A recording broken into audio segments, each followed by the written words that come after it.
아, 나 너무 외로워, 너무 힘들어, 나 왜 이렇게 혼자고 어떻게 해야 될지 모르겠어 라고 하면은 그 생각이 외로움이라는 감정을 더 증폭시키거든요.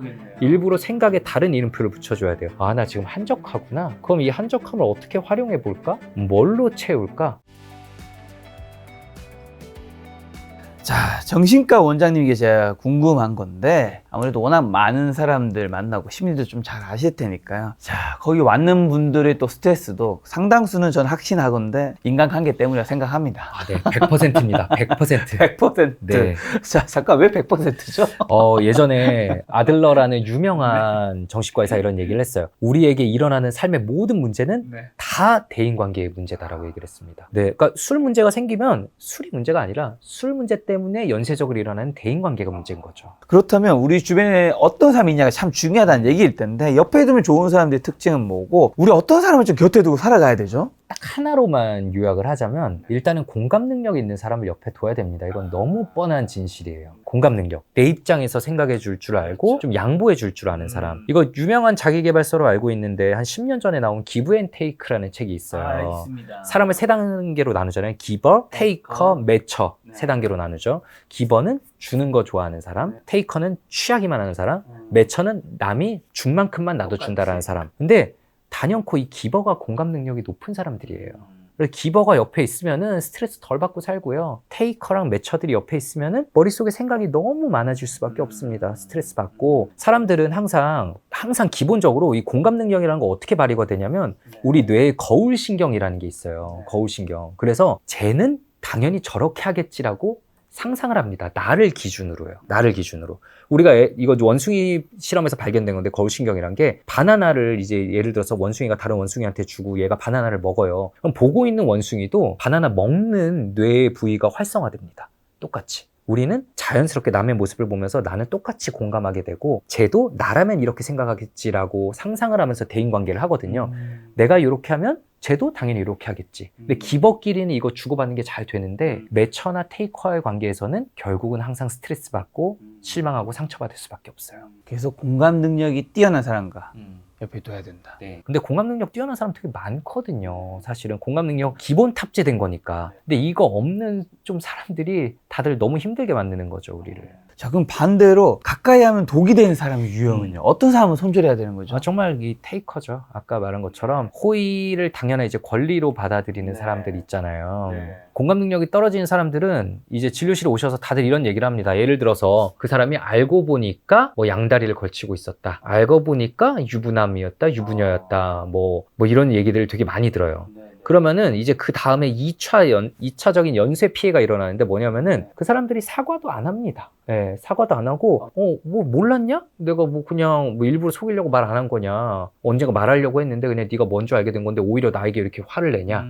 근데 너는 뭐 나한테 다 떳떳하냐? 이런 식으로 오히려 공격하고 뻔뻔해요. 그러면 2차 피해를 입는 거예요. 당연히 우리는 사과를 받고 사과를 받아야지. 그래야지 용서해줄까 말까인데. 그렇죠. 그래야지 내 마음이 이제 그냥 넘어갈까 말까인데 그걸 보면 2차적으로 화가 나는 건데 거기에 매여서 이제 내 마음이 더 힘들어지는 거거든요. 그때마다 제가 말씀드린 게 뭐냐면 그 사람들은 우리 뇌랑 소프트웨어가 달라요. 그래서 그 사람들에게는 죄책감을 느끼는 기능이 없고요. 상대방 입장에서 생각하는 기능이 없고 수치심이 없기 때문에 그걸 기대하면 안 되는데 아까 말씀드린 것처럼 사람이라면 응당 이래야지 라고 기대하기 때문에 2차적인 피해로 돌아오게 되는 겁니다. 그래서 주변에 애초에 잘 안 둬야 돼요. 안 두거나 그런 사람한테 뭘 받거나 해도 기대치를 낮추고 그냥 그 사람 자체를 마음에서 없애는 게 맞아요. 왜 저럴까 저 사람은? 왜 사과를 안 하지? 이걸 하다가 내가 나를 상처를 너무 주는 거야. 맞아요. 근데 그 사람 원장님 말씀 공감했던 게 그냥 그런 사람이야. 내가.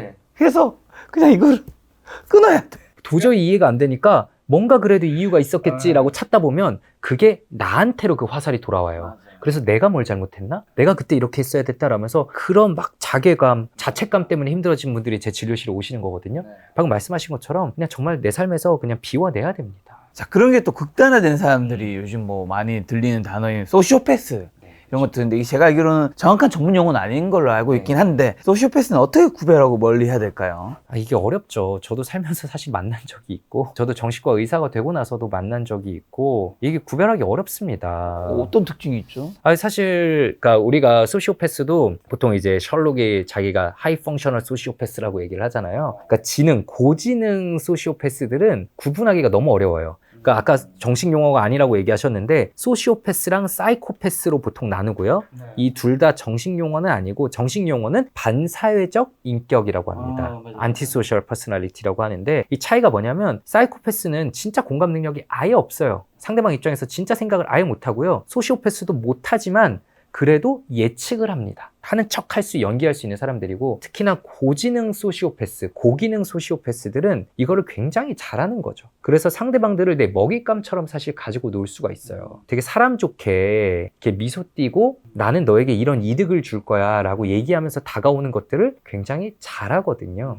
그리고 그 사람들이 말 그대로 고기능, 고지능이기 때문에 사회에서 어느 정도 쌓아 올린 그런 위치도 있어요. 그렇기 때문에 우리는 좀 믿기 되게 쉬운 거죠. 사람은 기본적으로 거짓말에 다 속습니다. 어떻게 구별하고 어떻게 멀리해야 되냐? 제가 말씀드리면은 일단은 구별 못하고요. 구별 못하고 우리가 할 수 있는 최선은 처음에 당했을 때 알아채고 빨리 잘라내는 게 우리가 할 수 있는 최선이에요. 이거 역시 예전에 미국에서 되게 재밌는 연구 결과가 있었는데 그 사람을 잘 구별할 것 같은 사람들, 뭐 심리학자, 형사, 뭐 FBI, 뭐 CIA 요원들, 판사 이런 사람들을 모아가지고 거짓말 맞추는 연습을 그 테스트를 했어요. 정답률이 몇 % 정도 나왔을 것 같아요? 그래도 직업이 전문적이니까 7, 80% 나와야 되지 않을까? 네, 제 기억에 의하면 52%인가 그렇습니다. 그러니까 못 맞춘다는 거예요.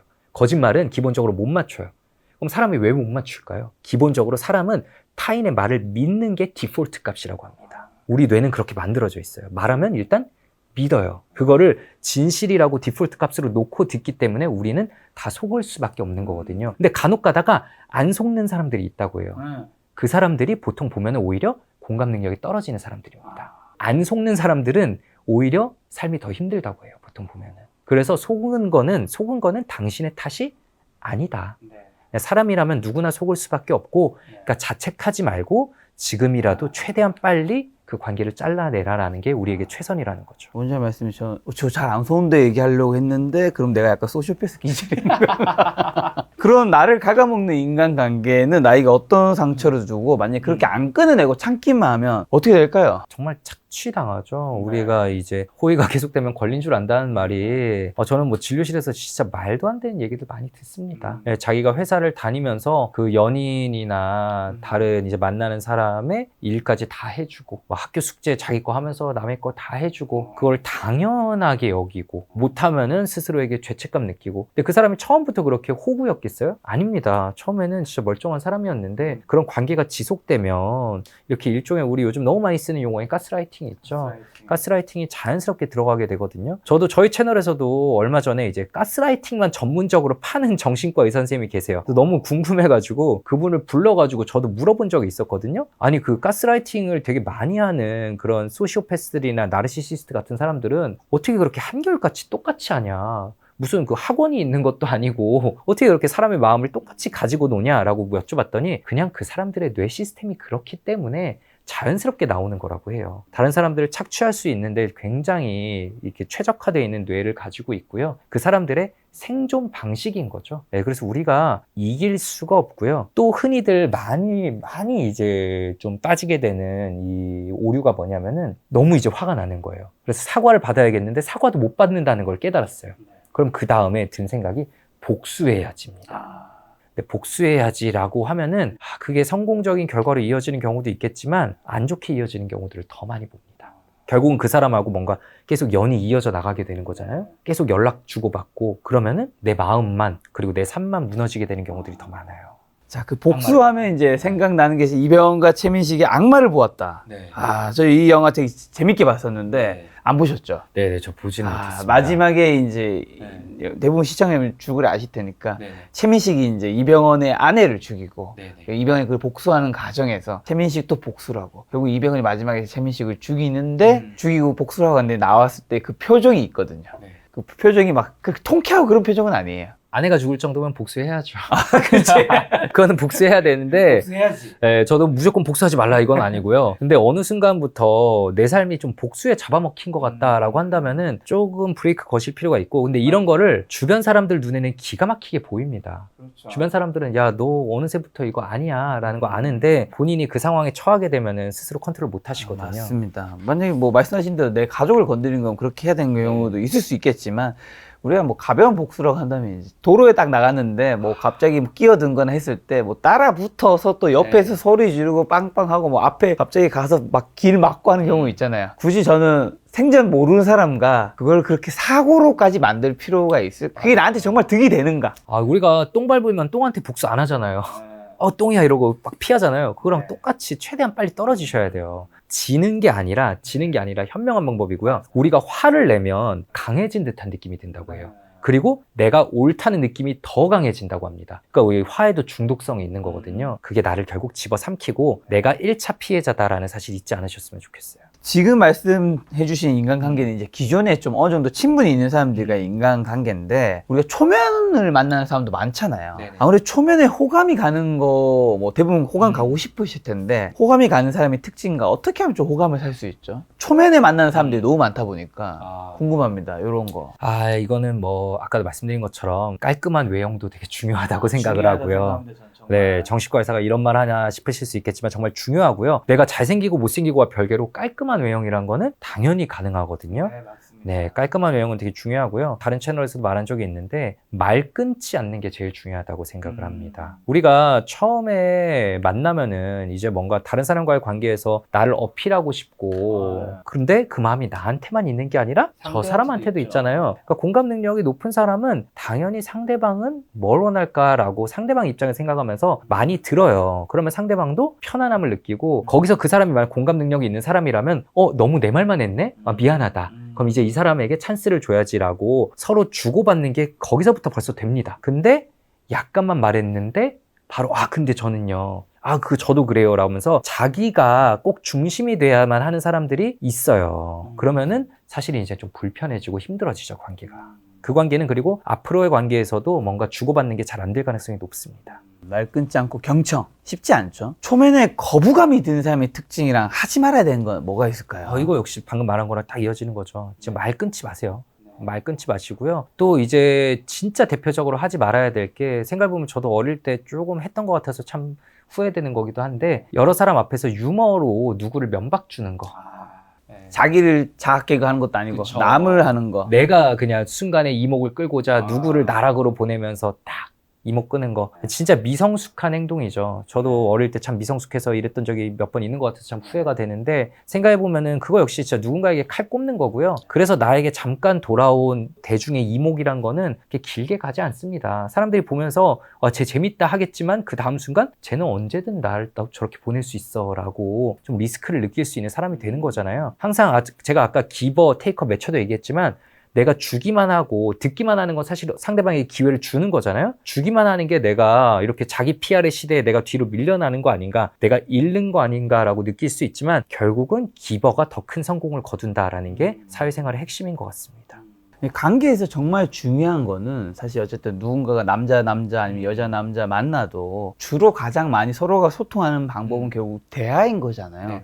대화의 측면에서만 봤을 때 방금 전에 말 끊는 건 얘기해 주셨고, 그 밖에 절대 하지 말아야 될 뭐 대화법이나 아니면 뭐 말투 뭐 이런 거는 혹시 있을까요? 저는 딱 두 개가 떠오르는데, 첫 번째는 네가 틀렸어 쪽으로 나오는 거랑 비아냥대는 말투죠. 지글씨에서 계속 사람들 만나고 대화하는 게 제 일이니까 사람들이 저는 되게 말을 잘하는 줄 알고, 어떻게 정신과에서 말 많이 해야 되지 않냐, 말 잘하지 않냐라고 얘기를 많이 하시는데, 저는 진짜 거의 다 듣습니다. 말 거의 안 해요. 말 거의 안 하는데, 저는 거의 듣기만 하는데 환자분들께서 너무 도움 받았다. 맞아요. 선생님 때문에 진짜 좋아졌다. 저도 가봐서 합니다. 저는 별로 안 했을 때가 많거든요. 오히려 제가 적극적으로 더 뭘 안 했을 때 그분들께서 얻어가시는 경우들이 많고요. 근데 이제 사람들이 대인관계에서 상처를 받아가지고 오시잖아요. 그때 제일 많이 듣는 게 너 틀렸어요. 근데 사실 나 힘들어, 나 지금 요즘 너무 힘들고 이런 것 때문에 내가 스트레스 받고 있어 라고 얘기를 주변에 하면은, 너 틀렸어 라는 반응을 되게 많이 해요. 야, 너 거기서 그렇게 생각하면 안 돼, 그거 너한테 찬스야 라는 말을 막 나름 조언이랍시고 해주는데 그게 조언이 맞을 수 있어요. 조언이 맞을 수 있는데 이 사람이 힘들어하고 있는 것도 팩트잖아요. 그러면은 좋은 대화법은 뭐냐면은 아 그래 네가 힘들구나. 너 진짜 힘들구나 라고 일단은 그 사람의 감정을 인정해주고 그렇죠. 그 다음에 내 생각이 들어가야지 그게 전달이 되는 거거든요. 근데 사람들이 다 너무 급해요. 급하고 다른 사람 너 틀렸어 라고 자기 말을 해야지 내가 뭔가 더 세지는 듯한 느낌을 받거든요. 그래서 저도 유튜버니까 요즘 어쩔 수 없이 들어가서 뭐 채널들이 저희 채널이나 다른 채널들 댓글 보면은 막 이 전문가가 나와서 얘기를 해요. 그러면은 꼭 달려있는 댓글들이 반박부터 하고 봐요. 왜 그렇게 저는 굳이 반박하시는지 모르겠어요. 그 반박하면서 내가 옳고 내가 더 힘이 세라는 느낌을 받고 싶어 하시는 건데 그거 유튜브에서나 그렇게 할 수 있지 그거 밖에 나가서 그렇게 말투하면은 진짜 대인관계 망하는 거거든요. 비아냥도 역시 똑같죠. 막 비아냥이 어떻게 보면은 틀렸어보다 더 최악이죠. 그래 뭐 그래 힘들 수 있지 그래 근데 뭐 그거 가지고 힘들다 그러면은 이런 식으로 우리 때는 뭐 야 요즘 그래 다 힘들다면서 요즘 뭐 다 정신과 간다면서 사실 이 말은 그 사람은 되게 힘들게 오픈을 했는데 그거를 좀 뭐 지지해 주거나 위로해 주는 게 아니라 아 그래 너는 결국 그 정도 가지고 정신과 가는 사람이구나 라는 비아냥이 섞여 있는 경우들이 되게 많거든요. 직장에서나 대인관계에서 보통 우리가 나 힘든 거 얘기 꺼낼 때는 우리가 아무한테나 힘든 얘기 안 꺼냅니다. 이 사람을 내가 좀 믿거나 내 편이 되어줄 수 있을 거라고 기대하는 사람한테 꺼내는 건데 그럴 때 이런 비아냥거림이나 반박으로 돌아오면은 그 사람 그냥 잃는 거죠. 제가 옛날에 우울증을 겪은 적이 있는데 그래서 이제 우울증인 사람을 어떻게 위로해야 되는지 뭐 저도 주변에 있기도 하고 하다 보니까 그걸 깨달았는 거. 제만의 방법은 일단은 그 사람에게 예를 들어 문자를 보낸다고 했을 때 그 사람에게 이제 나는 너가 원할 때 뭐 술이든 밥이든 차든 언제든지 난 시간을 내어줄게. 그냥 언제든지 필요하면 날 찾아. 그래서 이제 언제든지 이 사람이 도움이 필요할 때 내가 날 부를 수 있다라는 우대권 그런 걸 이제 주는 거고 먼저. 두 번째로는 만나서는 일단 그 사람이 어떤 상처를 얘기하는 거잖아요. 그 상처가 근데 눈이 안 보이는 거지. 그러다 보니까 우리가 사실 공감이 좀 안 되는 게 있어요.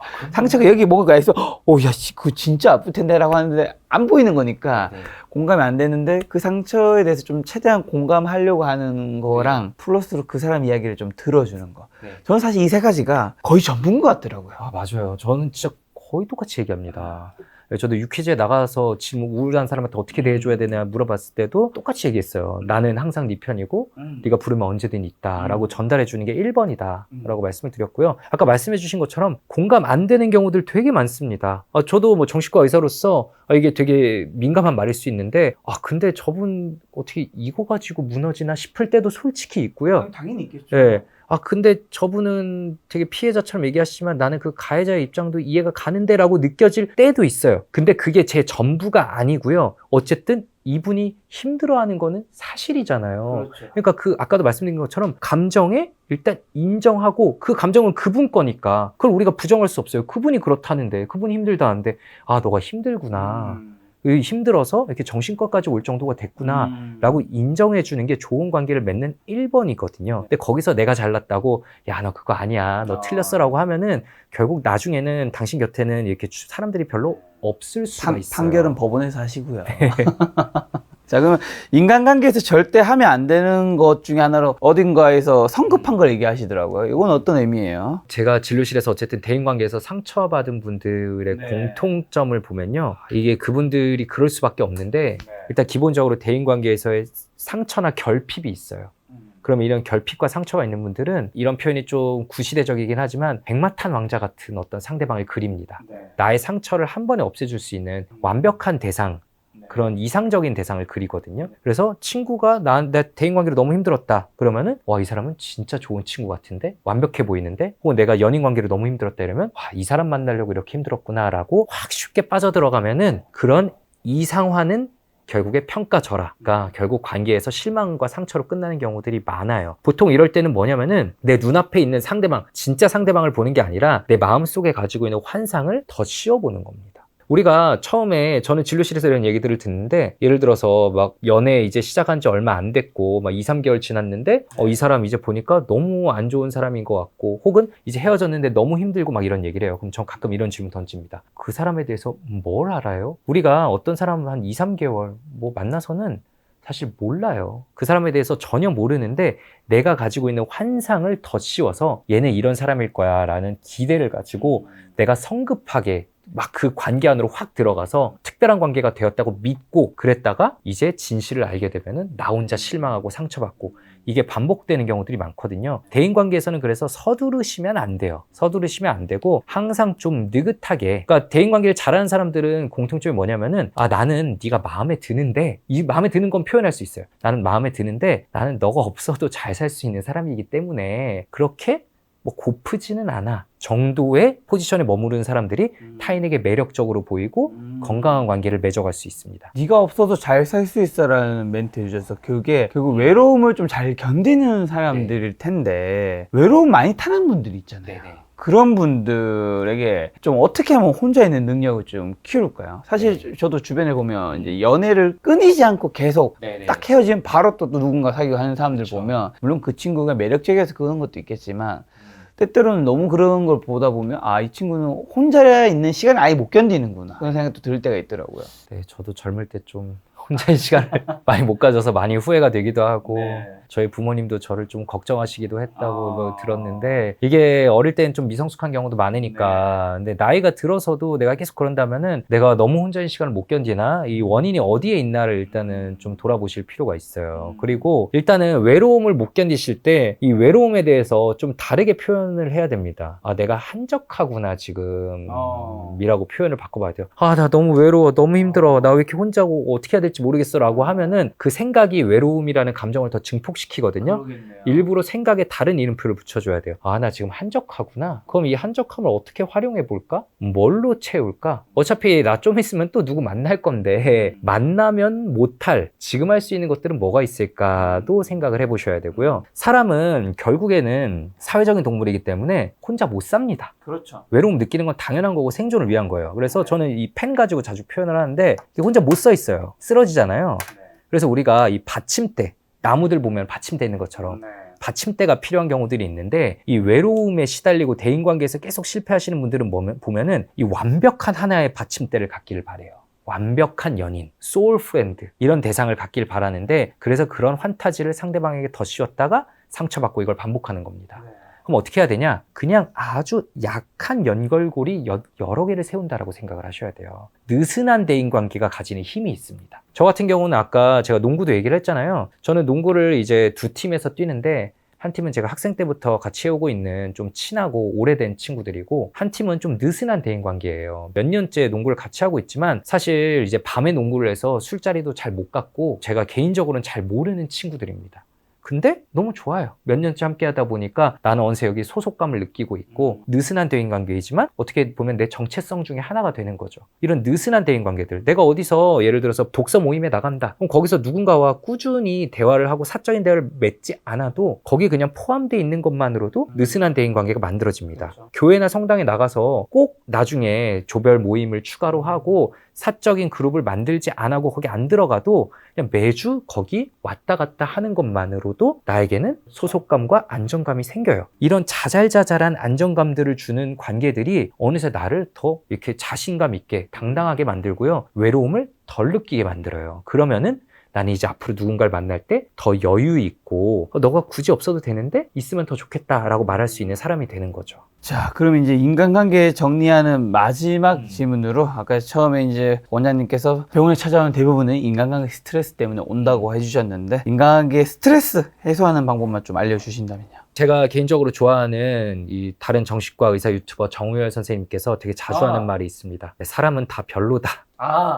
라는 말을 굉장히 많이 하시거든요. 진짜 그렇게 생각하시더라고요. 네, 얘기 되게 많이 하시죠. 그 말이 너무 공감하고 잊지 않으려고 해요. 사람은 다 별로입니다. 나도 별로고 남도 별로예요. 그 사실을 잊지 않으셔야 돼요. 그러니까 별로라고 해서 만나지 말라는 게 아니라 별로인 부분도 있고 좋은 부분도 있는데 거기서 전반적으로 볼 때 충분히 좋은 사람이면 된다라고 생각하는 게 중요합니다. 그래서 저는 예전에 제 책 어쩌다 정신과 의사에서 이 good enough, 충분히 좋은이라는 개념을 굉장히 강조를 했어요. 볼 때 70점 정도면은 좋은 사람인 겁니다. 거기 만족하셔야 돼요. 이 사람 틀린 안 좋은 부분이 계속 눈에 들어온다.